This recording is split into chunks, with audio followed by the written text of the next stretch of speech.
डमड डमड डमड demon Ninad वड्डमर्वयम चकार चंड तांडवम तनोतु नः शिवः शिवम। ये है हमारी हुडी और यह है शिव जी के तांडव रूप का वर्णन करने वाली हुडी है, जिसको आप हमारे अर्पण मर्चेंडाइज स्टोर पर जाकर खरीद सकते हैं। और क्या है अर्पण पर, देखिए मैं आपको दिखाता हूँ। All religions are not the same. यह आपको बताती है सारे धर्मों और मजहबों का, विशेषकर धर्मों और मजहबों के बीच का अंतर एक वैज्ञानिक नैरेटिव में। और यह पुस्तक अब अमेज़न पर उपलब्ध है, आपको उसका लिंक नीचे मिल जाएगा।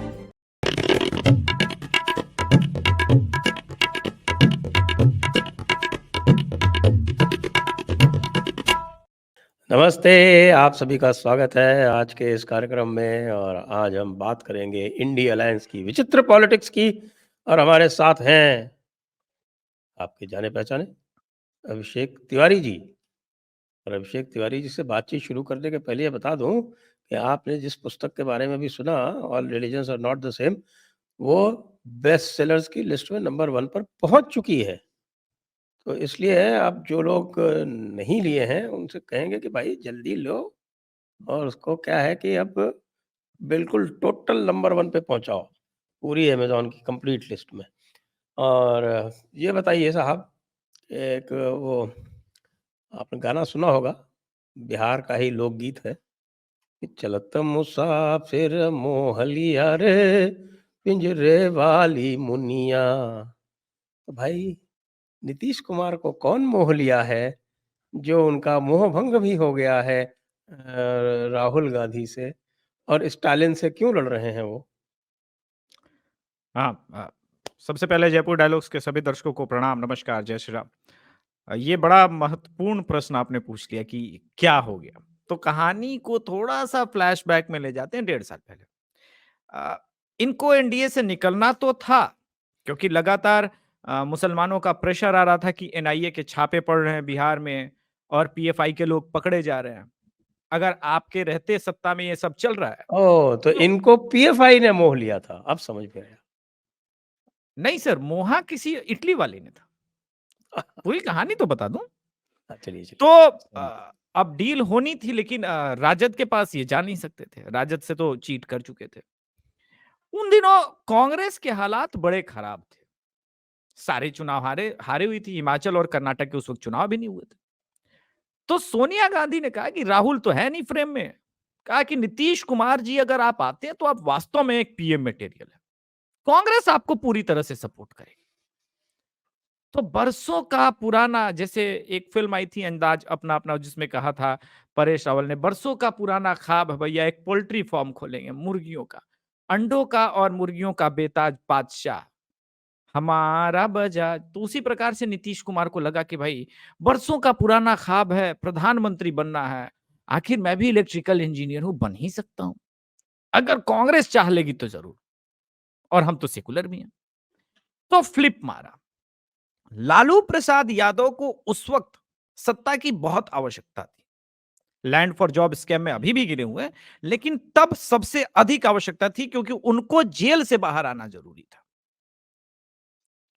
और ललन सिंह उस वक्त के 6 महीने पहले तक बड़े हमलावर थे लैंड फॉर जॉब स्कैम को लेकर के। इनफैक्ट पूरा का पूरा स्कैम ही उन्होंने ओपन किया। कहानी के दूसरे पार्ट में वो मकर संक्रांति हमारे बिहार में बहुत इंपॉर्टेंट रहता है कि राजनीति किधर शिफ्ट होगी। अभी भी आने वाला है मकर संक्रांति, तो समझ जाइएगा जब दही चूड़ा एक दूसरे की जगह बड़ा समारोह होता है हमारे यहाँ, तो राजनीति अगर पकड़नी है तो दही चूड़ा समारोह पे जयपुर डायलॉग्स के दर्शक विशेष रूप से ध्यान दें, वहां से समझ में आ जाएगा। तो पहुंच गया अचानक, और वहीं से खेल शुरू हुआ, धीरे धीरे धीरे फ्लिप किया। पटना में पहला इंडी अलायंस का आयोजन भी लालू प्रसाद यादव ने कर दिया। कहानी तब बदली जब हिमाचल और कर्नाटक के जीत के बाद कांग्रेस को लगने लगा अब हमारे आगे हैं यहाँ के हम सिकंदर, तो नीतीश की आवश्यकता क्या है।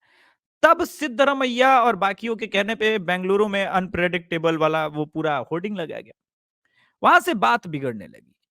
जैसे जैसे 3 राज्यों के चुनाव शुरू हुए, माहौल बदलने लगा। सबने माहौल बना लिया। कि भाई कांग्रेस आ रही है, कांग्रेस आ रही है।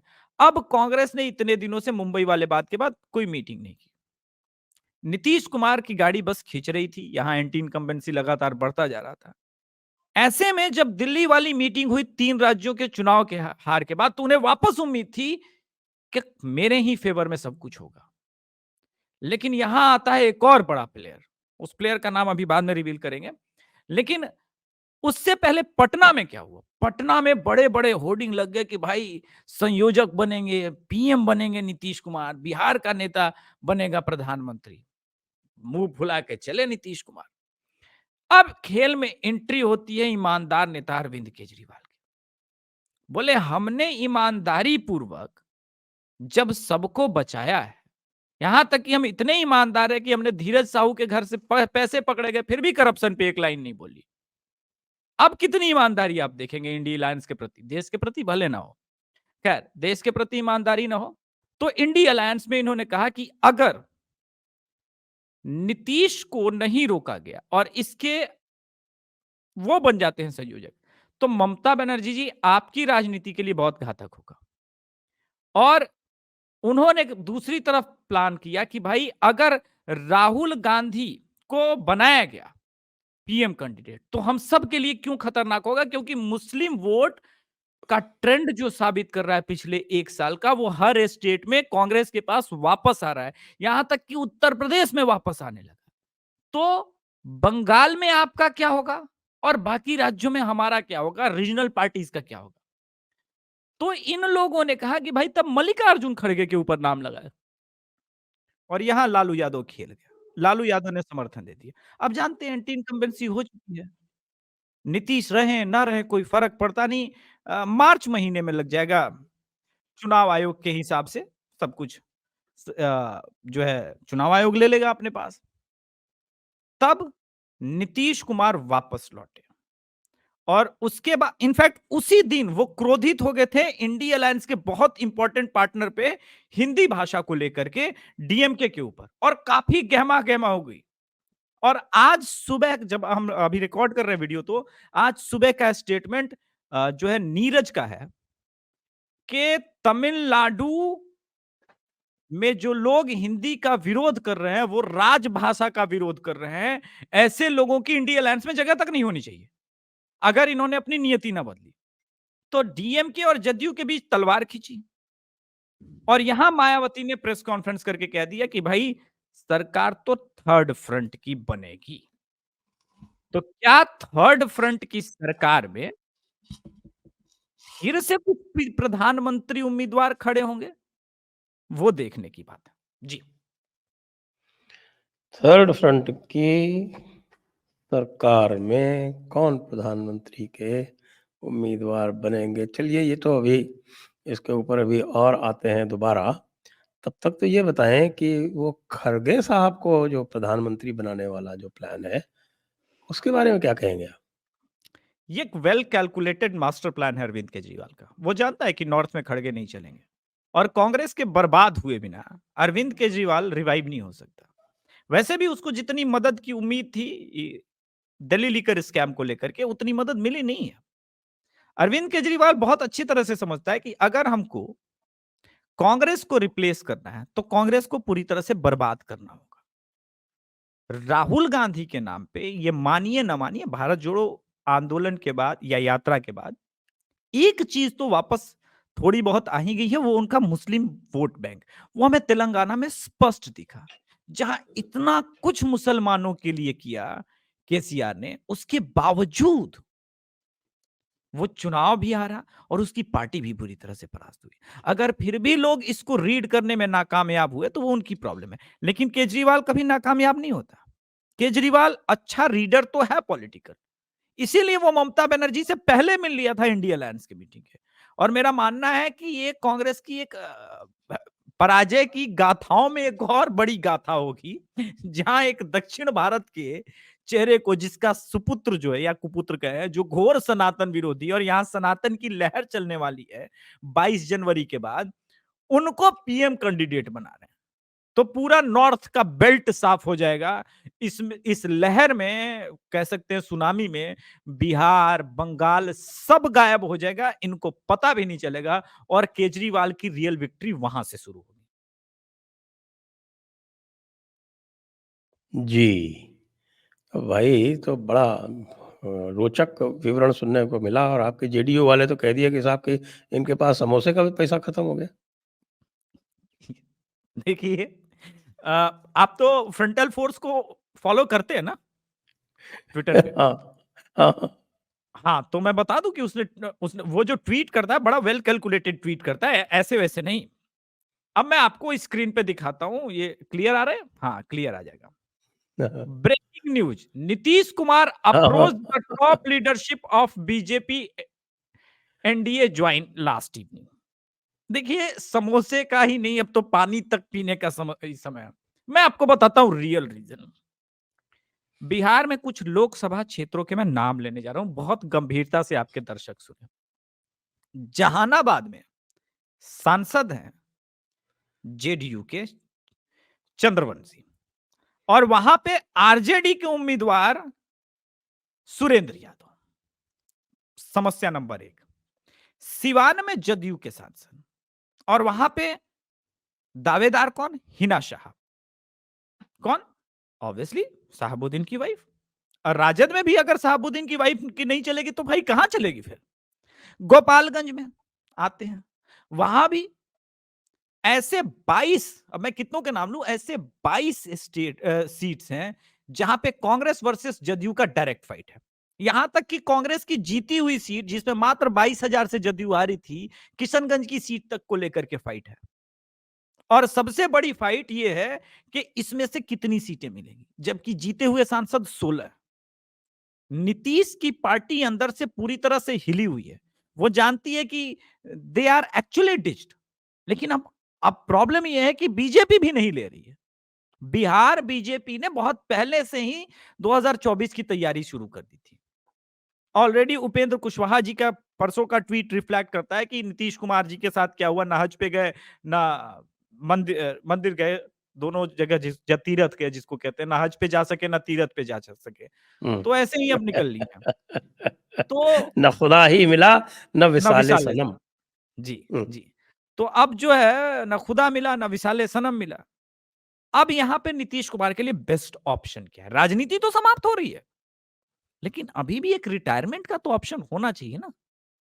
कहीं ऐसा ना हो कि रिटायरमेंट प्लान भी एग्जीक्यूट ना हो पाए, पेंशन फंड है नहीं, और अंतिम समय में जेल वेल जाना पड़ जाए, तो दैट विल बी ह्यूज। तो उनके पास ऑप्शन क्या है? उनके पास एक ऑफर है कि भाई हुँ। बीजेपी, आप बन जाइए चीफ मिनिस्टर, चिराग को भी मना लीजिए, उसको भी कोई बड़ा पद दे दीजिए, हमको कोई ऑब्जेक्शन नहीं। हमको किसी भी राज्य का बस राज्यपाल बना के रिटायर कीजिए, ताकि हम पे ओहो! कोई केस, एक अच्छा। यही चीज ऑफर। हाँ,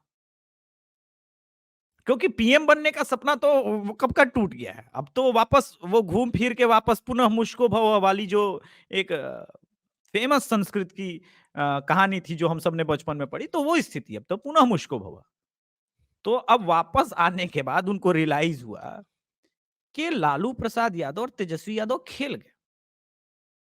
हालांकि कर्म इतने खतरनाक है लालू प्रसाद यादव के और तेजस्वी यादव के कि पोएटिक जस्टिस नाम की भी एक चीज होती है। यहां भी मनीष कश्यप निकल लिया जेल से ठीक पहले, अभी चुनाव होने वाले हैं, और ईडी ने दोनों को समन पे समन दे दिया। और ये इंपॉर्टेंट है, मैं एक दर्शकों को बताऊं कि अमित कात्याल, जो दिल्ली बेस्ड बिजनेसमैन है, जो कि बहुत क्लोज है तेजस्वी यादव के, उसके अरेस्ट के 1 महीने पहले मेरे टॉप सोर्सेस ये बताते हैं कि चार्जशीट में सारे प्रूफ अब आ गए हैं, और अमित कात्याल ने वो बोल दिया जो केजरीवाल के लिए काम किया था दिनेश अरोड़ा ने, एकदम सिमिलर। तो अब समस्या क्या है? लालू यादव की और तेजस्वी यादव की इतनी हैसियत भी नहीं कि वो चाह के इनको पीएम बना सके। ऐसे समय में अगर सरकार गिर जाती है 2024 के लोकसभा चुनाव के बाद भी, तो समस्या है। और मेरा मानना है 2024 के चुनाव के रिजल्ट के महीने भर के अंदर ये सरकार गिर जाएगी। अब इस सरकार में कुछ बचा नहीं। लेकिन समस्या तो अभी लोकसभा चुनावों की है ना, लोकसभा चुनावों में उससे पहले अगर गिर जाती है तो फिर राज्यपाल बना के भेज दिए जाते हैं, तो फिर तो बल्ले-बल्ले है पूरी तरह से भारतीय जनता हाँ, पार्टी की। ये एक केस है, लेकिन प्रॉब्लम क्या है, सम्राट चौधरी और चिराग पासवान, ये दोनों नीतीश की एंट्री के खिलाफ। सम्राट चौधरी पहली बार बीजेपी को एक अध्यक्ष मिला है जो कह रहा है कि भाई कब तक इसके इसकी आवश्यकता है। अब जब एक अकेले चल रहे तो कुछ तो तमिलनाडु से सीखो, कुछ तो रीढ़ में हड्डी लेके आओ। हम लोग चल रहे हैं, चल जाएंगे, कोई दिक्कत नहीं, चलने दीजिए। अगर कुछ इफ बट होता है 2025 के बाद तब देखेंगे, लेकिन अभी 2024-25 के चुनाव के पहले देखने की आवश्यकता नहीं है। नीतीश कुमार एक फूके हुए कारतूस हो चुके हैं, इनकी पार्टी टूटने के कगार पे है, इनका लौ कुछ समीकरण पूरी तरह से ध्वस्त हो रहा है। तो सिर्फ माई समीकरण के भरोसे और थोड़ा बहुत लेफ्ट के कैडर के भरोसे, क्योंकि कांग्रेस का अपना कोई वोट बैंक नहीं है, कितने देर तक चल पाएंगे। हमने पहले ही देखा कि मुस्लिम वोट जो है वो अपना संपूर्ण सीमांचल छोड़ दे तो दे चुका है राजद को। अब इससे अधिक कुछ मिलना है नहीं। नहीं, मेरा तो अनुमान ये है कम से कम बिहार के संदर्भ में कि सीमांचल के अतिरिक्त थोड़ा बहुत 1-2 सीटें मिथिला की ले लें लोकसभा की, बाकी और कहीं भी या भागलपुर ले लें एक, उसके वो अतिरिक्त तो वो सीमांचल कहीं में इस ही आ स्थिति जाएगा। में नहीं है कि वो डिसाइसिव एज दे सके इस गठबंधन को। बिल्कुल। देखिए, प्रशांत किशोर के कॉन्फिडेंस का यही कारण है जब वो कह रहा है कि 4 से अधिक लोकसभा सीटें नहीं जीत सकती जदयू अपने सिंबल पे। इसका मतलब ही यही है कि अब इनको अधिक लोकसभा सीटें देने को आरजेडी तैयार भी ना हो शायद। और ये देंगे या नहीं देंगे वो तो सेकेंडरी बात है। अभी लेफ्ट ने कहा है कि हमको लोकसभा की 6 सीटें चाहिए। अब जरा इस कैलकुलेशन को भी समझ लेते हैं। अगर 6 पे लेफ्ट लड़ेगी संजय सर, तो कांग्रेस कम से कम 7 पे लड़ेगी, वो तो बड़ी पार्टी है। तो 13 सीट तो यही हो गए और 16 इनके सांसद हैं। कैसे होगा ये? बिहार बड़े में मज़े जिस की बात है, लेकिन चलिए हम बिहार पे अभी दोबारा लौट के आते हैं।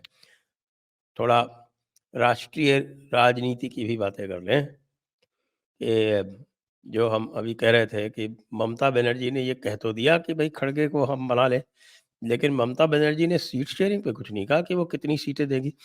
मैंने जो सुना है, वो ये है कि अक्ललेस ने कह दिया राहुल गांधी को कि या तो बीएसपी से बात कर लो या हमसे कर लो।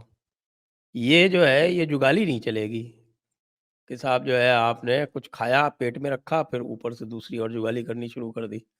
ये काम तो केवल गौ माता कर सकती है, गौ माता में आपका कोई विश्वास नहीं है, तो ये जुगाली तो हम आपको करने नहीं देंगे। तो उसके बाद फिर ये भी कह दिया कि साहब कि हम डिसाइड करेंगे। तो उत्तर प्रदेश की जो स्ट्रैटेजी है इंडी अलायंस की, उसका क्या होगा? हमारे पास तो जहां तक इंफॉर्मेशन है कि इस बार सोनिया गांधी भी रायबरेली से कंटेस्ट नहीं कर रही हैं।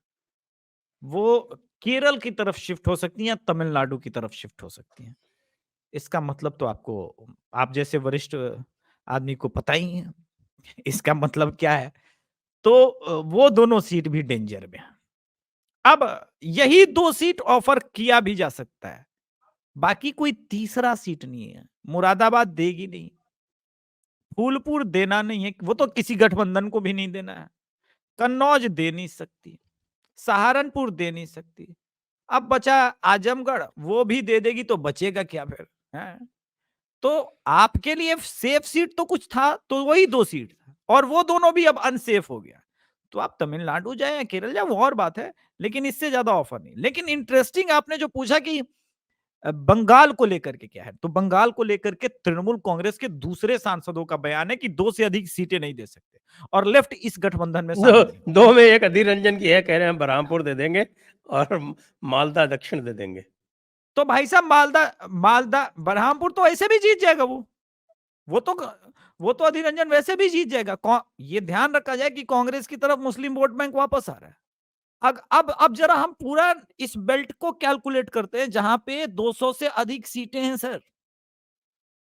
80 बिहार, सॉरी 80 लोग उत्तर प्रदेश, 40 बिहार और 42 वेस्ट बंगाल। और यहां पे कितने सीटों पे आप लड़ रहे हैं? 2 दूना 4 और बिहार से मैक्सिमम 6, और आप लोकसभा में अपनी सरकार बनाएंगे। इससे बड़ा कोई मजाक नहीं हो सकता। जिस मतलब इस पार्टी की सोच देखिए, तो चुनाव लड़ने से पहले ही कह रहे कि हमको 10 सीट दे दो, हम ठीक है, खुश हैं इस पे। क्या जीतोगे तुम चुनाव? जिस मतलब ऐसे नहीं कहा है बड़े बुजुर्गों ने कि भाई दिल्ली की सत्ता जो है वो बिहार, बंगाल और उत्तर प्रदेश के रास्ते ही होके गुजरती है, और ये वास्तविकता है। यानी अब आते हैं बंगाल में भी। सर, अमित शाह की जो पिछली रैली हुई थी, आपको याद होगा, जबरदस्त भीड़ आई थी, तो अमित शाह ने एक लाइन बोली थी, अमित शाह वापस आ गया है दीदी।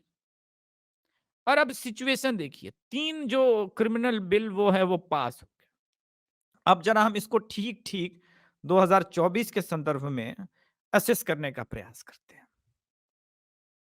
पार्थो जा चुके हैं, उनके बड़े बड़े और नेता जा चुके हैं, और तमिलनाडु वाले आज एक गए हैं और 2 पंजाब से आज निकल लिए जब तक हम रिकॉर्ड कर रहे हैं। मेरा ये मानना है कि 2024 आते आते जिस प्रकार से संसद भवन से कई नेता सस्पेंड हुए हैं, मुझे लग रहा है कि बंगाल और दिल्ली, बिहार होते हुए कई नेता इस बार तिहाड़ में लूडो खेलते हुए नजर आएंगे, और कोई उपाय भी नहीं होगा, ऐसे समय में जाएंगे। तो ये स्थिति और खतरनाक है। लेफ्ट के साथ पहले ही ममता बनर्जी क्लियर कर चुकी है, बंगाल में कोई समझौता नहीं होगा। और कल शशि थरूर का अगर आप स्टेटमेंट सुने होंगे दवायर वाले पे, तो उसने कहा कि भाई हम 19 सीटों पे तो डायरेक्ट फाइट में हैं, मैं और लेफ्ट, अगर हम ही दोनों एक हो गए तो वहां अपोजिशन कहां है, और हम दोनों एक कैसे हो सकते हैं? ये भी सही बात है। ये भी केरल के संदर्भ में सही बात है। तो ये कौन सा इंडिया अलायंस है सर? कोई किसी को सीट देने को तैयार नहीं। केजरीवाल ने कह दिया कि पंजाब की हम 13 की 13 सीटें जीतेंगे। अरे भाई, तो पंजाब में 13 ही सीटें हैं। दिल्ली में कर रहे हैं शायद। मेरा मानना है कि दिल्ली में भी बड़ा मुश्किल है सर। दिल्ली में शायद कांग्रेस समझौता नहीं करेगी, क्योंकि पिछले लोकसभा चुनाव को भी देखें तो केजरीवाल और इन दोनों का वोट शेयर मिला के भी बीजेपी के आसपास नहीं था। लेकिन मान लेते हैं, कांग्रेस जैसा पार्टी जिसके पास बड़ा दिल नहीं है, वो इस बार बड़ा दिल दिखा देती है। बोले हाँ ठीक है, तुम पंजाब में हमको भले सीट मत दो, लेकिन हम तुमको दिल्ली में 3 सीट पे दे देंगे। केजरीवाल नहीं मानेगा, बोले 3 सीट का है, तुम 3 सीट पे लड़ो, 4 पे हम लड़ेंगे। तुम बड़े हो क्या हमसे? तो ये गठबंधन का सीट शेयरिंग हो जाने दीजिए, उसके बाद जो है ज्यादा रोचक नजारा होगा, क्योंकि असली तलवारें तब खींचेगी। और अखिलेश यादव तो भूले हैं नहीं, उन्होंने तो बोल दिया था चिरकुट। तो चिरकुट कौन है? इस पे भी थोड़ा सा व्याख्या किया जा सके। हाँ, करें जरा जरा व्याख्या करें भाई, ये चिरकुट कौन है? जब मध्य प्रदेश में अखिलेश यादव को समर्थन नहीं मिला, देखिए ये कमाल का इंडिया अलायंस है सर। मध्य प्रदेश में समर्थन नहीं मिला तो गुस्से में आकर के कांग्रेसी नेताओं को चिरकुट कह दिया, यहां तक कि कमलनाथ तक के लिए बोली निकल गई। राहुल गांधी तक को तो यह कह दिया गया कि भाई ये कैपेबल लीडर नहीं है। आज भी देश की तीसरी सबसे बड़ी पार्टी मायावती की पार्टी है, और इस पूरे इंडिया अलायंस में, इस पिक्चर में से, वोट शेयर के हिसाब से बोल रहा हूं मैं, सीटों के हिसाब से नहीं बोल रहा हूं, वोट शेयर के हिसाब से हम देख ले, राजस्थान में भी और मध्य प्रदेश में भी तो कमाल का परफॉर्मेंस रहा है। मध्य प्रदेश में भले आपको अधिक सीटें नहीं नजर आएंगी, लेकिन अगर वोट शेयर देखें तो बहुत अच्छा है बीएसपी का। समाजवादी पार्टी और केजरीवाल की तो पार्टी की औकात ही नहीं उसके आसपास। कई जगहों पे तो 35-35, 40-40 हजार वोट मिले हैं बसपा के कैंडिडेट को। उस पार्टी को ये लोग छू तक नहीं रहे। सोचिए, और ये सोचने की हम चुनाव जीतेंगे, और बीएसपी और इनका गठबंधन अब नहीं हो सकता। ये बात बहुत क्लियर है, क्योंकि मायावती को लॉन्ग टर्म का खेल अब समझ में आ गया, इसीलिए उसने अपना उत्तराधिकारी तय किया। अब आनंद के आने के बाद, आनंद ने अभी रिसेंटली बहुत विजिट किया है, कुछ लोगों ने कहा कि भाई ये तो भाई भतीजावाद। अरे भाई, सत्ता से जैसे मुलायम सिंह ने सौंप दिया था वैसा थोड़ी ना किया। बोला चुनाव लड़ो, बीएसपी को जिताओ, जिता सके तो भाई कुर्सी पाओ। ये तो कांटों का ताज दे दिया मायावती ने। तो मुझे लगता है कि मायावती के पास बहुत स्कोप है, और वो जिस बारे में बात कर रही है मैं समझ रहा हूं। वो केसीआर को भी ले सकती है, उसमें ओवैसी की एंट्री होगी, उसमें संभवतः जो जदयू और स्टालिन के बीच चल रहा है, कहीं ऐसा हो गया, दोनों में से एक इधर शिफ्ट हुए, तो एक नया अलायंस हम फॉर्म होते हुए देखेंगे। जी। ये तो बड़ा गज़ब हो जाएगा, क्योंकि देखो भाई, आप अभी कह रहे थे ना कि साहब ये कांग्रेस के तरफ ये मुस्लिम वोट शिफ्ट हो रहा है। जी। अब इसका कोई, मुझे तो कोई तार्किक वो दिखता नहीं है। ये मुझे लगता है कि एक यह भी जो है वो ग्राउंड रियलिटी पर ना होके और एक अनुमान पर आधारित अधिक दिखता है। अब तेलंगाना की बात हम करते हैं कि तेलंगाना एक्चुअली एविडेंस नहीं है। तेलंगाना इसलिए एविडेंस नहीं है कि ऑल इंडिया एमआईएम का वोट शेयर वैसे का वैसा है। ऑल इंडिया ठीक है। एमआईएम की सीटें वैसी की वैसी हैं। तो ये किस एविडेंस पे हम कह रहे हैं कि साहब कि तेलंगाना में जो मुस्लिम वोट है वो कांग्रेस की तरफ शिफ्ट हुआ? तेलंगाना में तो एक एंटी बीआरएस वेव टाइप की थी, और नहीं। उनको जो भी बीआरएस को हरा सके उसको जिताना था। यदि भारतीय जनता पार्टी ने अचानक अपना सवार नहीं बदला होता बीच मझधार में, तो वो स्पेस बीजेपी ऑक्यूपाई कर सकती थी। ये इनका जो बांडी संजय को चेंज करके और किशन रेड्डी को लाना और ये जो कार्य इन्होंने किया, ये तो मेरी समझ से पूरी तरह से परे है। क्योंकि उस समय पब्लिक परसेप्शन में बीजेपी नंबर 2 थी, और जो एंटी बीआरएस जो सेंटिमेंट था उसकी लाभार्थी बीजेपी हो सकती थी। लेकिन उन्होंने तो एक तरह से अपने आप ही सरेंडर कर दिया वो पूरा का पूरा। Telangana was surrendered by BJP. तो इसलिए ये यहाँ पर मैं ये मुस्लिम वोट शिफ्ट की थ्योरी नहीं मान रहा। मैं दूसरी एक्सप्लेन करता हूँ बात, सर। उत्तर प्रदेश की आप कहते हैं कि साहब कि उत्तर प्रदेश में उनको वोट शिफ्ट होगा। इसका कोई एविडेंस नहीं है। कहीं पे मैं भी मैं उनका ऑर्गनाइज़ेशन ही नहीं है, शिफ्ट करके करेगा भी तो क्या करेगा? मैं ज़ीरो एक्सप्लेन कर देता हूँ। ऑर्गनाइज़ेशन है। मैं एक्सप्लेन कर देता हूँ सर। दिल्ली और अभी जो तीनों हुए आपके मध्य प्रदेश और छत्तीसगढ़, राजस्थान, उसमें भी कोई ऐसी एविडेंस मुझे तो नहीं दिखी कम से कम। अब सर राजस्थान, छत्तीसगढ़ और यहाँ तो ऑब्वियस कांग्रेस ही चॉइस थी। एक्सप्लेन करने का मुझे मौका दीजिए।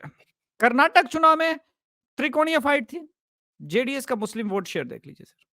मुस्लिम वो इलाकों देखिए, में जेडी फिर वो जो है ना, that is not a valid comparison. JDS ठीक है, का ठीक है, मुस्लिम वोट ठीक शिफ्ट है, हुआ उधर। ठीक है, ठीक लेकिन है। जो लोग कहते हैं कि मुस्लिम वोट के कंसोलिडेशन के कारण बीजेपी हारी, वो हमारी आपकी इसके ऊपर चर्चा हो चुकी है। नहीं ठीक है, और आप वहाँ मत हम मानिए, और वहाँ मत। आप इस पर बंगाल में सहमत थे कि ये जो लिंगायत वोट शिफ्ट हुआ है, उसके कारण बीजेपी हारी। नहीं, निसंदेह लिंगायत वोट शिफ्ट हुआ है। लेकिन वन साइडेड, अगर आप पूरा वो मांड्या वगैरह का पूरा वो रीजन देखेंगे, ओल्ड मैसूरू रीजन का, तो वन साइडेड उधर मुस्लिम वोट भी गया है। दूसरा सर, तो वो वेस्ट वो बंगाल। वो जेडीएस का वोट गया, वो ठीक, अलग ठीक, ठीक। सिचुएशन है। ओके, उसको ठीक है, आप जो है, वो पूरे भारत पर कैसे प्रोजेक्ट कर रहे हैं, मैं ये जानना ठीक। चाहता हाँ, हूँ। ठीक है। बंगाल में वेस्ट कैसे बंगाल कह रहे हैं कि भई वो जो है, वो सारा का सारा कांग्रेस की तरफ चला जाएगा। नहीं, सारा का सारा नहीं, मैं कह रहा हूं कि एक परंपरागत रूप से जो लोकसभा में वापस शिफ्ट होने का प्लान हुआ है, वो क्यों हुआ है? वो भारत जोड़ो यात्रा का इम्पैक्ट है, वो आपके मैं पास कोई बताऊंगा। अंदर की खबर हो तो वो बताइए।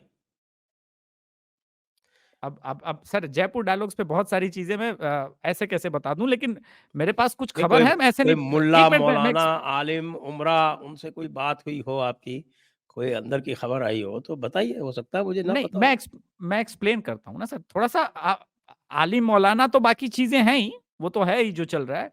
मैं बंगाल के बारे में, आपने कभी किसी बाइपोल इलेक्शन में सुना कि जिसकी सरकार हो, उसका विधायक ना चुन के कांग्रेस का विधायक चुन ले या फिर बीजेपी का विधायक चुन ले? बाइपोल इलेक्शन, वो भी हार्डकोर इस्लामिस्ट एरिया में। वहां तो उस कांग्रेसी के जीतने का कोई चांस नहीं बनता था, वहां पे तो 77-78% मुसलमान ही थे। हालांकि बाद में जीतने के बाद भी वो कांग्रेसी टीएमसी में ही वापस आ गया, लेकिन जीता। ये वो साइन था, चाहे दिल्ली म्युनिसिपल कॉर्पोरेशन के इलेक्शन हो, ये साइन है। क्यों आ रहा है अब ये भी मैं बता दे रहा हूं। मुसलमानों को लगता है कि भाई ये जितनी रीजनल पार्टियां हैं ये हमें नहीं बचा सकती। यूपी में आपने पूछा ना क्यों वापस आ रही है, 3 कारण है। अतीक अहमद, मुख्तार अंसारी और आजम खान, तीनों समाजवादी पार्टी से। और इनफैक्ट अभी तो प्रयागराज में खुला खुला मुसलमान बोल रहे हैं कि अतीक अहमद बच जाता अगर अखिलेश यादव ने इस प्रकार की हरकत सदन में न की होती और योगी जी को प्रोवोक नहीं किया होता। तो ऑप्शन क्या बचता है मायावती के पास? लेकिन मायावती पे तो एलिगेशन ये लग रहा है ये बीजेपी की बी टीम है। हम्म। हालांकि आकाश की अभी रैली में उसने कहा कि ये आपको बोलेंगे कि बीजेपी की बी टीम है, सी टीम है, लेकिन ये इसी प्रकार से जीतते हैं, इनका अपना कोई वजूद नहीं है। अब अगर बी टीम के पास नहीं जाएंगे और ओवैसी का उतना जनाधार नहीं है, तो लोकसभा में कांग्रेस तो कम से कम सेकंड नंबर की पार्टी तो वही है ना। और पूरे देश में यह मैसेज कन्वे किया जा चुका है कि वोट फॉर कांग्रेस। इसी वजह से इंडिया अलायंस के प्रयास में कांग्रेस लगी थी, लेकिन एक बार फिर से कांग्रेस को यह लगने लगा कि हम क्यों इंडिया अलायंस बनाए जब हम खुद चुनाव जीत सकते हैं। कर्नाटक जीते, हिमाचल जीते, मध्य प्रदेश और राजस्थान जीत ही रहे, छत्तीसगढ़ हमारा है ही, तेलंगाना हमारा है ही, तो हमें इनकी आवश्यकता क्या है? मुस्लिम वोट बैंक वापस आ ही चुका है। और ये वाला जो फैक्टर है वो गड़बड़ा गया है जी।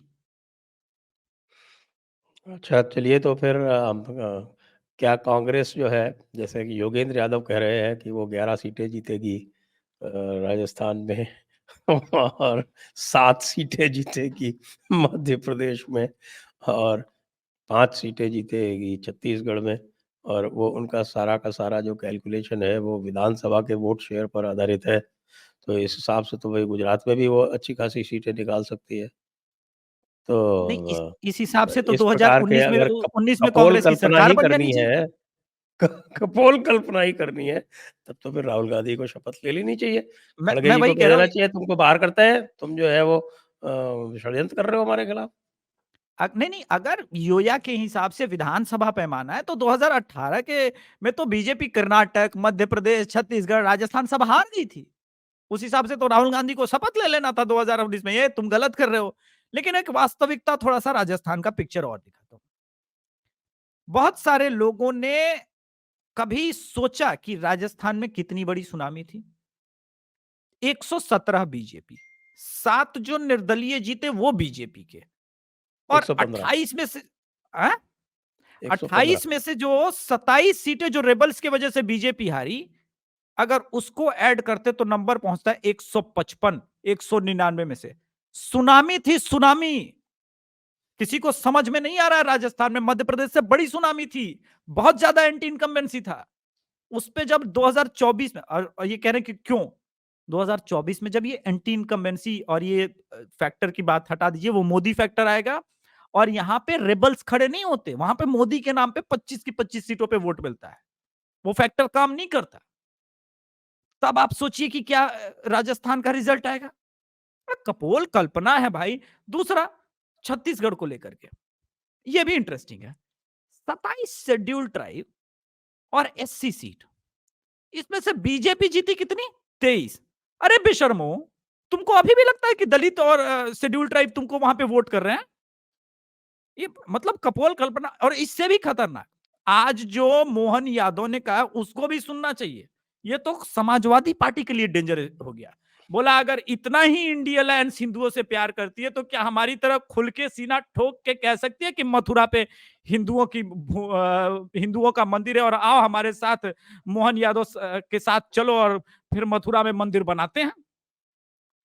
अभी तो ये स्टेटमेंट दिया है सदन में आज। अभी तो देखिए कि मोहन यादव करता क्या है। ये जाएगा और कहे, पूजा भी करेगा और यही आदमी बोलेगा कि मंदिर यहीं बनेगा। फिर हे यादव केशव हम आएंगे, मंदिर यहीं बनाएंगे। मंदिर यहीं बनाएंगे। और तब क्या कीजिएगा आप? तब आपके योया के पास क्या ऑप्शन होगा? तब तो ये कुछ इस प्रकार से कहेंगे ना, संजय जी ये जो सांस्कृतिक राष्ट्रवाद का पतन हुआ है, ये हिंदुस्तान, इसकी कल्पना क्या नेहरू ने, क्या अटल जी ने की होगी? कभी सोचा है आपने? क्या यही सांस्कृतिक राष्ट्रवाद है? अरे! ये क्या आदमी इसी को मैं प्रकार का भारत हमें चाहिए था? एग्ज़ैक्टली क्या इसी प्रकार का भारत चाहिए था? तो इनका जो सांस्कृतिक राष्ट्रवाद है, उनको तो पता चला है ना इस प्रकार के आंदोलन चल रहे हैं। मुझे लगता है संजय सर की एक बड़ा ब्रेक थ्रू कांग्रेस यहाँ से ये लेके जा सकती है इन 3 राज्यों के चुनाव के हार के बाद, कि हम 2029 के लोकसभा की चुनाव की तैयारी अभी से शुरू करें और राहुल गांधी को एज़ अ पीएम प्रोजेक्ट करें। 2024 का समय समाप्त। एक और प्रधानमंत्री के पोटेंशियल कैंडिडेट हैं शरद पवार जी।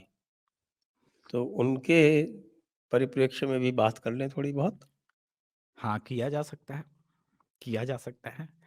मेरा मानना है कि शरद जी हर बार की तरह इस बार भी प्रधानमंत्री के कद्दावर उम्मीदवार हैं और उनको होना भी चाहिए।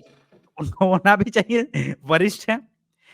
सवाल ये है कि क्या अपनी बिटिया को चुनाव जिता पाएँगे और खुद अपना सीट ले बिटिया पाएँगे? वहाँ से इधर-उधर खिसक रही है। हाँ, मैं वही कह रहा हूँ। ये तो स्थिति ये बन रही है कि बिटिया खुद कह रही है कि अजीत दादा के पास चले जाएँ। परसों भाऊ यही कह रहे थे कि वो खुद हाँ, बारामती हाँ। छोड़ के इधर-उधर देख रही है। जो इनफैक्ट मैं मेरे पास भी जो फीडबैक है वो भाऊ सर से ही है। अभी कुछ दिन पहले हमने एक साथ में काफ़ी लंबी-चौड़ी फ़ोन पे बातचीत की थी। तो उन्होंने जो एक बात कही महाराष्ट्र को लेकर के कि अभिषेक आप देखना, अजीत जो है ना उद्धव के, कांग्रेस के और ये तो बाकी शह पे ही हो रहा है, चूल्हे ही ला देगा। ये सब कुछ सह पे ही तो हो रहा है और जो रिज़ल्ट आया है वहाँ के जो लोकल इलेक्शंस का, वो बता रहा है कि अजीत को किसका समर्थन है और क्यों ये सारे रिज़ल्ट आ रहे हैं। मेरा मानना है कि महाराष्ट्र में भी फिर ओपिनियन पोल सबके फेल होने वाले हैं। कम से कम 48 में से एनडीए 42 सीट जीतेगी सर। अब बीजेपी उस पे से कितने में लड़ती है वो देखने वाली बात है। तो ऐसी स्थिति में तो एक 6 सीट लेने के बाद तो पोटेंशियल कैंडिडेट खुद को कह ही सकते हैं उद्धव और ये। कहने को तो अब कल संजय राउत ये भी बोलेगा कि प्रधानमंत्री शिवसेना का ही बनेगा। ये चलिए भी अब बोला जा सकता 2 मुख्य राज्य और बचे हैं, उनकी भी बात कर लेते हैं, कर्नाटका और कर्नाटका और तेलंगाना बीजेपी की दृष्टि है। से। और थोड़ा ये भी देखते हैं कि क्या तमिलनाडु में खाता खुल सकता है भारतीय जनता पार्टी का? एक मदुरई और एक कन्याकुमारी सीट है जहाँ पे फ़ोकस किया हुआ है। अभी मेरे साथ डॉक्टर विजया भी आई थी तो उन्होंने बताया कि इन 2 सीटों पे संभावनाएँ बहुत अधिक बनती जा रही हैं, प्रबल बनती जा रही है। तो बीजेपी 2 सीटों पे सीधे 1 नहीं डबल डिजिट से खाता खोल सकती है, ये संभव है। और वैसे तो उन्होंने कोयंबटूर भी बोला लेकिन मैं मानता नहीं हूँ कि कोयंबटूर के कोई फ़िलहाल चांसेस बन रहे हैं, लेकिन वहाँ पे संभावना हो सकती वैसे है, हो चुकी है। कोयंबटूर उनकी सबसे अधिक पोटेंशियल सीट होनी चाहिए। वहाँ से हाँ। वो वनिता जो है वो जीती हुई हैं। कमल हासन जो है वो नंबर 3 पे छोड़ दिया था उन्होंने।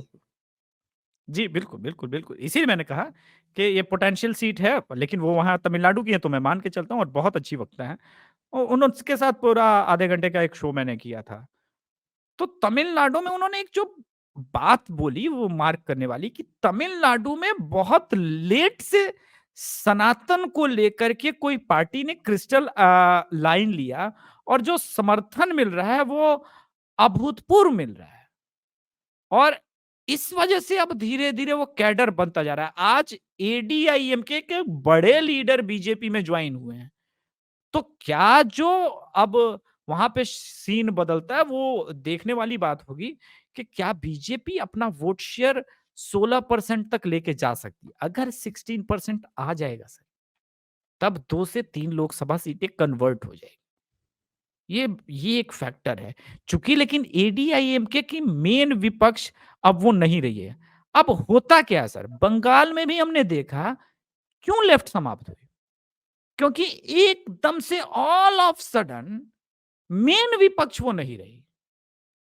मेन विपक्ष नहीं रही क्योंकि ममता लगातार बीजेपी को टारगेट करती रही, तो वहां का जो वोट शेयर शिफ्ट हुआ वो लेफ्ट की तरफ बीजेपी को गया क्योंकि बीजेपी हरा सकती है। तो जो एंटी डीएमके वोट है जो आप तेलंगाना के संदर्भ में बोल रहे थे, वो अगर शिफ्ट होता है बीजेपी की तरफ, तब तो हम एक बड़ा खेल देखेंगे। अब कर्नाटक में जी। श्रीराम सर से मेरी कर्नाटक को लेकर के लगातार बातचीत हो रही है, तो वहां भी एक अपडेट ये है कि जेडीएस और बीजेपी का अलायंस ऑलमोस्ट फाइनलाइज हो गया है और आज शायद आज मिल रहे थे साउथ। देवेगौड़ा, आज मिलने वाले थे। जी, जी, जी। इसीलिए मैंने कहा कि मोदी हम जी से। रिकॉर्ड कर रहे हैं, तब तक मेरे पास अपडेट आ गया है। और जो है, मुझे लगता है कुमारस्वामी साउथ बैंगलोर से कंटेस्ट करेंगे और एक सीट शायद उनको मंड्या की भी ऑफर की गई है। तो इसका मतलब स्नेहलता जी को कहीं और बीजेपी शिफ्ट करेगी श्योर शॉट सीट पे। और अगर ये रहता है, तो फिर वही घूम फिर के 2019 की ही कहानी वापस आनी है। क्योंकि मुस्लिम वोट बैंक तो आपके पास है, ये बात ठीक है। लेकिन एक जो गिल्ट वाला वोट है कि यार हम मोदी जी को समर्थन देते हैं, लेकिन हमने स्टेट में हरा दिया है, अब वापस उनकी तरफ जाना है। और जो कुछ भी कर्नाटक में पिछले 1 महीने से रायता फैला रखा है कांग्रेस ने, उसके बाद मुझे लगता है कि बीजेपी के राइज़ होने के चांसेस वहाँ बहुत अधिक है। 20 से 22 सीट वहाँ भी कम से कम बीजेपी एनडीए आराम से लेके आएगी। और यही अगर कैलकुलेशन है, तो हमको लगता है सर, एक बड़ी बात बोल रहा हूँ, अभी चुनाव में समय है। ये तीसरी बार होगा जब कांग्रेस मुख्य विपक्षी दल नहीं बनेगी सर, ये आपके क्योंकि पास आसार साउथ यही लग रहा है। बैंगलोर की सीट ऑफर की जाएगी। साउथ बैंगलोर तो बीजेपी की पुरानी सीट है, वो क्यों करेंगे? पुरानी करना सीट है, होगा तो पुरानी सीट है। नॉर्थ हुँ। नॉर्थ सेंट्रल बैंगलोर में थोड़ा बहुत रहता है कॉन्टेस्ट। तो तेजस्वी नॉर्थ। सूर्या की सीट है तो साउथ बैंगलोर की तो। हाँ, तेजस्वी सूर्या के प्रति एक्चुअली बीजेपी की हाईकमान की नाराज़गी का कारण तो आप जानते ही हैं। वो बीजेपी युवा मोर्चा को जिस प्रकार से उन्होंने सँभाला और नाराज़गी हुई, और कर्नाटक में बहुत सारे लोगों ने रिज़ाइन किया। उनकी तो सीट बच जाए वही बहुत है, वो तो उनको शिफ्ट किया जाए वो भी बहुत है। लेकिन मेरा ये मानना है सर कि ये अच्छा अलायंस किया है समय पे, क्योंकि कुमारस्वामी के पास भी कोई ऑप्शन नहीं बचता। और बीजेपी को लग रहा है कि भाई अगर कांग्रेस को इस बार हम रोकने में कामयाब हो गए मुख्य विपक्षी दल का दर्जा मिलने से, तो एक जो मैसेज जाएगा पूरे इंडिया में कांग्रेस की राजनीति को लेकर के, वो बड़ा इंपॉर्टेंट होगा। उसके बाद देखेंगे कि कांग्रेस 2029 की चुनाव की तैयारी कैसे करती है। लेकिन अगर ये अलायंस हो रहा है, तो मेरा मानना है सर कि 54 सीटें कांग्रेस नहीं पहुंची हैं। आप हंस रहे हैं सर, लेकिन आप मैं बताइए इसलिए कहां हँस रहा जीते। हूँ, ये विपासना पे एक्चुअली तो जाना चाहिए राहुल गांधी को और जाता है केजरीवाल।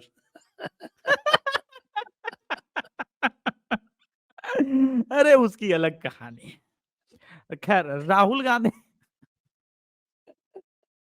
देखिए सर, ये सच्चाई देखो है। राहुल गांधी तो इस बार जो है उनको तो वायनाड में भी मुसीबत आने वाली है। लेफ्ट कह रहा है खाली करो ये वायनाड वायनाड नॉर्थ में जाओ। ये कैसा, मैं वही सोच रहा हूँ कि वो लेफ्ट कह रहा है कि वायनाड इस बार राहुल को जीतने नहीं देंगे, और कह रहे हैं कि हम इंडी अलायंस बना रहे हैं। अरे यार, इतना मेहनत किया, भारत जोड़ो यात्रा निकाली, कम से कम उसके बाद सीरियस होते और सीरियसली कांग्रेस के लिए सोचते। लेकिन अगर आपको ये यात्रा ही निकालनी थी, तो फिर विपक्षी दलों के साथ सामूहिक यात्रा निकालती है, भारत जोड़ो यात्रा। अकेले निकले कांग्रेस को रिवाइव करने, और घूम के कह रहे हो कि हम पूरे 160 सीटों में हमको 10 सीट दे दो, हम प्रसन्न हैं। फिर कहां से जीतोगे? उत्तराखंड जीतोगे नहीं। हिमाचल में मेरा मानना है एक भी सीट नहीं मिलेगी सर। झारखंड में सीटें मिल नहीं रही है, तो जीतोगे कहां? वो कुल मिला के आखिर वो नंबर। और देखिए सर, अगर तमिलनाडु में वो डीएमके वाला वोट एंटी डीएमके वाला बीजेपी की तरफ शिफ्ट हो जाता है ना, तब वहां भी समस्या गंभीर है। मुझे कहीं ये डर है, कहीं इस बार ये 40 से नीचे ना कांग्रेस आ जाए। ये इतिहास बनेगा कि भाई पहली बार कांग्रेस 3 बार हैट्रिक चुनाव हारी, और वो तीनों बार विपक्ष का मुख्य विपक्षी दल का दर्जा नहीं। तो मैं आपको ये एक भविष्यवाणी कर देता हूँ, ये इस बार केरला में 5 से अधिक सीटें नहीं जीतेंगे। अगर और केरल में ये जी, और एआईएडीएमके डीएमके जो है इनको 6 से अधिक सीटें देगी नहीं इस बार। तो 6-5 हो गए 11, और पंजाब वो में तो क्या 6 की केजरीवाल। 6 जीत जाएँगे वो।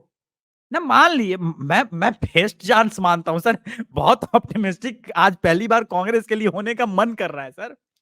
मान लेते हैं ये 11 जीत गए, बंगाल में एक अधीर रंजन चौधरी वाला मान लेते हैं 13, पंजाब में केजरीवाल बोल रहा है देंगे नहीं, फिर भी 1-2 मान लेते हैं, चलिए ऑप्टिमिस्टिक होके 15, मध्य प्रदेश में 1 मान लेते हैं 16, छत्तीसगढ़ में 1 मान लेते हैं 17, हरियाणा में 1 मान लेते हैं 18, चलो 2 मान लेते हैं 19। अरे सर, ये तो 30 भी नहीं पहुँच रही है सर। कश्मीर-वश्मीर मिला के भी 30 नहीं पहुँच रही है सर। कश्मीर में कौन सी मिलने वाली है इनको? मान लीजिए फारूक अब्दुल्ला प्रसन्न हो जाते हैं, महबूबा मुफ्ती बोला अलायंस हो गया, सारी सीटों पे आप लड़ लो। वहाँ है ही कितनी सीटें? तो फिर कहाँ नहीं, जीतेंगे? अगर आपने ये भविष्यवाणी की है कि केरल में 5 नहीं जीत रही है और 6 से अधिक तमिलनाडु में नहीं और 5 मान लिया तेलंगाना में भी, तब भी ये सर 30 नहीं पहुँच रही है, तो बड़ा हद हो जाएगा सर। बड़ा खतरनाक स्थिति हो जाएगा कि आप सोचिए कि 45 से 54 के अरे पर पहुँची। 5 सीटें कर्नाटका में जीतेगी। 30 तो मेरा क्रॉस हो मा गई। नहीं, नहीं सर, मेरा मानना है 5 नहीं जीतेगी कर्नाटक में। आज की सर स्थिति कर्नाटक की बहुत विभत्स है कांग्रेस के लिए। आप एक बार अपने सोर्सेस से चिंतामणि सर से वापस बात करा लीजिएगा, एक बार सर्वे करवा लीजिए। आज के समय वहाँ जितना रायता इन लोगों ने फैला दिया है ना, लिंगायत वोटर अपने आप को जूते मार के बोला है कि ये गलती हमसे हुई, मानते हैं, लेकिन कसूरवार हम नहीं थे।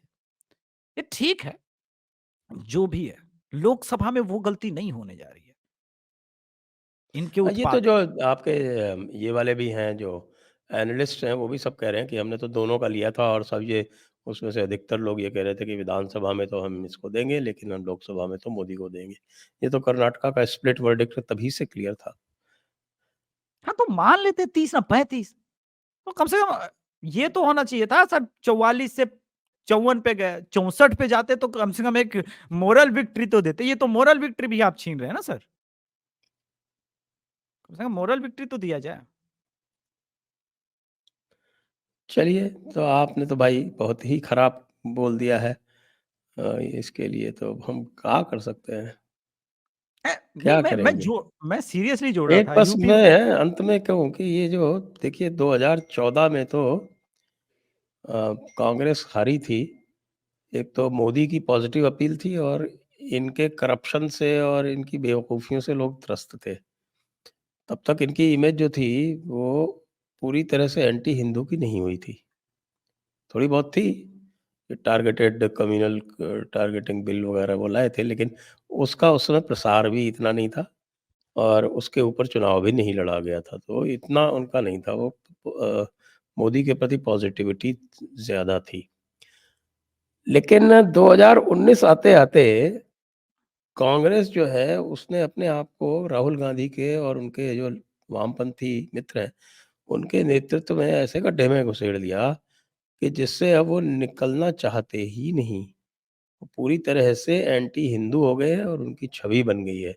अब उन्होंने बिल्कुल एक प्रकार से अपना पूरा का पूरा भविष्य जो है, वो उसी 14-15% मुस्लिम वोट और कुछ जो थोड़ा बहुत और लेफ्टिस्ट टाइप का वोट है, तो उनका जो पूरा जो कैचमेंट एरिया है, वो कैचमेंट एरिया ही 20-25% से ज़्यादा नहीं रह गया है।